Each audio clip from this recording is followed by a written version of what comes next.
一个叫马有铁的男人决定去死，他的手背上印着一朵麦子花，那是和亡妻在另一个世界相认的记号。隆冬时节，荒凉的西北大地银装素裹多了份肃穆，但对一些人来说，四季更迭于他们而言并没有不同。他们少了点鲜活的人气，因为活着已经是件难事，好好活着无异于痴人说梦。马有铁和曹桂英就是这样的人。马有铁在家中排行老四，大哥二哥均已去世，三哥马有同日子过得不错，却把这个亲弟弟当下人使唤。马有铁给哥哥打了大半辈子长工，到头来什么都没落下。桂英则常年被哥嫂虐待，还因此落下了手抖乏力、小便失禁的病根，生育能力也因此被剥夺。他们被各自的家人抛弃，沦落为游离在社会底层的边缘人。为了尽快将两人扫地出门，他们被家人撮合着草草结了婚，一桌酒席都没摆，一句话也没有说。领了结婚证的当夜，桂英就被送到了马有铁家。桂英因为尿湿了裤子，哭坐了一夜。翌日，马有铁驾着驴车带着桂英给爹娘上坟，告诉他们自己成家了。回程途中，二人靠坐在沙丘上，马有铁拿出贡品塞给桂英让她吃，这是两人之间的第一句话。村里的富户张永福得了病，村干部将大家召集在一起，希望有人能献点血救救他的命。这位大老板还拖欠着大家的地租和工钱，该喊救命的是他们这些人才对。台下的村民们七嘴八舌地议论着，张永福是熊猫血，全村能救他的只有马有铁。于是众人便来到了马有铁家，将他那间破屋子挤得满满当当。马有铁和桂英受了半辈子气，拒绝人的话说出来都打舌头。就这样，两人在张永福儿子的软硬监视下，无偿给张永福献了血。回到村里，马有铁带着桂英到商店买开春的种子，他让老板先记着账，过了秋收再来还。老板打趣地说，马有铁熊猫血都捐了，应该让张永福家开着宝马买好种子亲自送到他们家，何苦套个驴车来赊账。桂英这个时候再次小便失禁，周围的村民们出言调侃，马有铁没有出声，脱掉大衣披在了桂英身上。夜里，马有铁给桂英洗了尿湿的裤子，三哥砰砰砰地敲开了门，让马有铁明天一早套上驴车，给侄子拉几件结婚的家具回来。马有铁搓了搓手应了下来。天蒙蒙亮，马有铁蒸好了馒头，嘱咐桂英中午把锅里的菜热一下，就牵着驴子出门了。天大亮的时候，马有铁到了城里，他看上一件长款的呢子外套，摊主喊了个400的价，见马有铁准备走，马上跌到了150，但马有铁兜里只有50，犹豫了一阵子，还是离开了。张永福的儿子看到这一幕，80块买下了这件衣服，接着追上马有铁递给了他，还没等马有铁说话就驾车离开。冬日天光短，等马有铁紧赶慢赶地回到村里时，天色已经暗了下来。三哥指责他回来的太晚，马有铁一如既往的沉默，帮着搬完家具才离开。没人留他吃一口饭，也没人给他倒杯水。夜色越来越浓重，马有铁赶着驴车走在路上，远远的一束光照在他脸上，是揣着手电筒的桂英走近了。马有铁斥责桂英不该出来，桂英没有说话，从怀里掏出一罐热水，这水凉了好几次，也热了好几次，桂英也等了好久。马有铁喝了一口冒着热气的水，将罐子递给桂英让她暖暖手，接着又拿出新买的大衣给她披上。这衣服长，下次桂英在外尿湿了裤子，穿着这件也可以挡一挡。两人一驴结伴回了家。冬天很快过去，到了农忙的时候，夫妻俩也没闲着。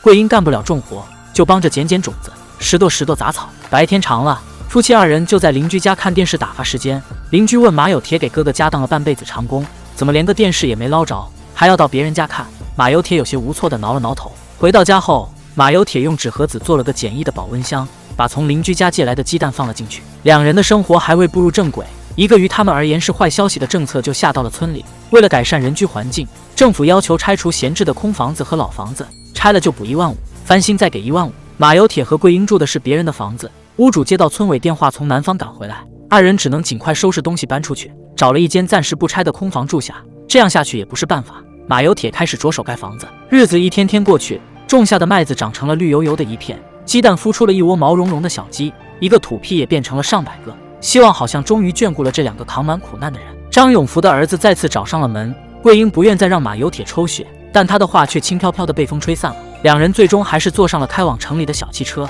这次张永福的儿子还给后座套上了塑料袋，一顿大鱼大肉的餐食换一袋子熊猫血，这是赔本的买卖。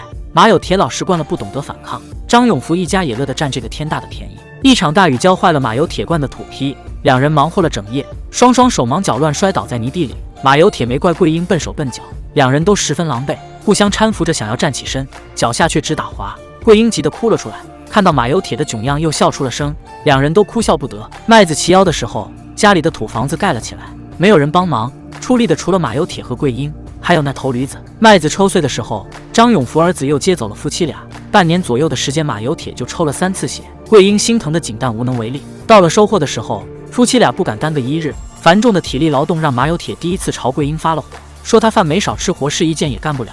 桂英低着头不知道怎么反驳，他想上前帮把手，却被马有铁推倒在地，呆愣了片刻，裤子就被如湿。马有铁将麦垛一一装上驴车，他也意识到自己的话太伤人，于是便主动示好，让桂英坐到麦垛上，他在中间挖了个浅坑，桂英坐在那里正合适，两人这便算是和好了。马有铁和桂英在晾晒场打麦子，麦子皮夹杂着尘土在空中飞扬，两人靠坐在草垛边休息。马有铁用几颗小麦在桂英的手腕上印了一朵小花，留个记号，桂英就走不丢了。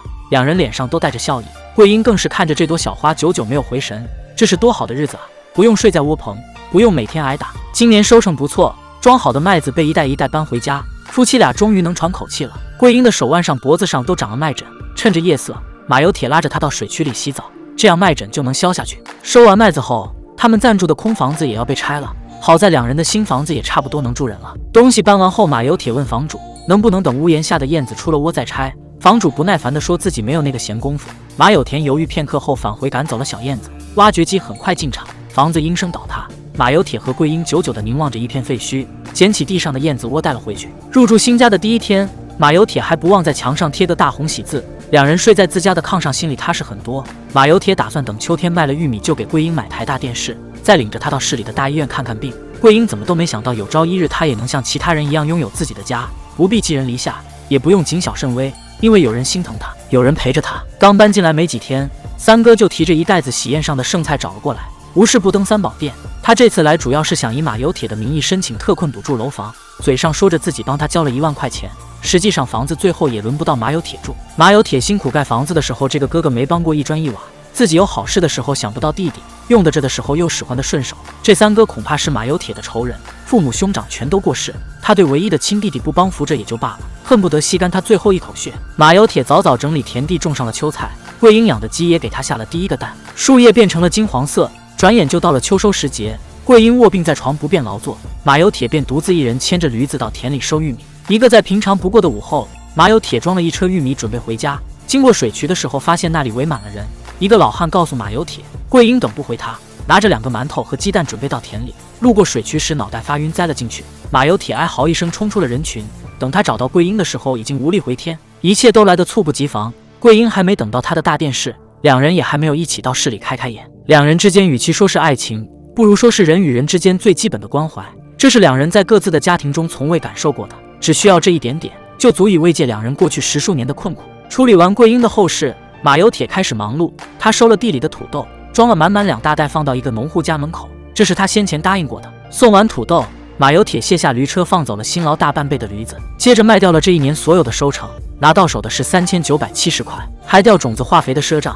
这一年的所有收获是2000多块钱，最后一码归一码，还了邻居的10几个鸡蛋。处理完这些事，马有铁回到家，吃了一颗煮鸡蛋，在手背印上麦子花，拿着桂英编的草驴子躺得板板正正，桌角摆着一瓶农药。马有铁自杀的心思有迹可循。最后，马有铁的侄儿用板车拉走了院子里的活物，建起不到1年的房子也被拆除。镜头里再未出现过马有铁的身影。张永福的儿子开着宝马路过，说马有铁跟着侄子一起住，也是新生活的开始。马有铁究竟是死是活，我们无从得知。最后，任何解说都无法代替原片，好作品值得您完整体验。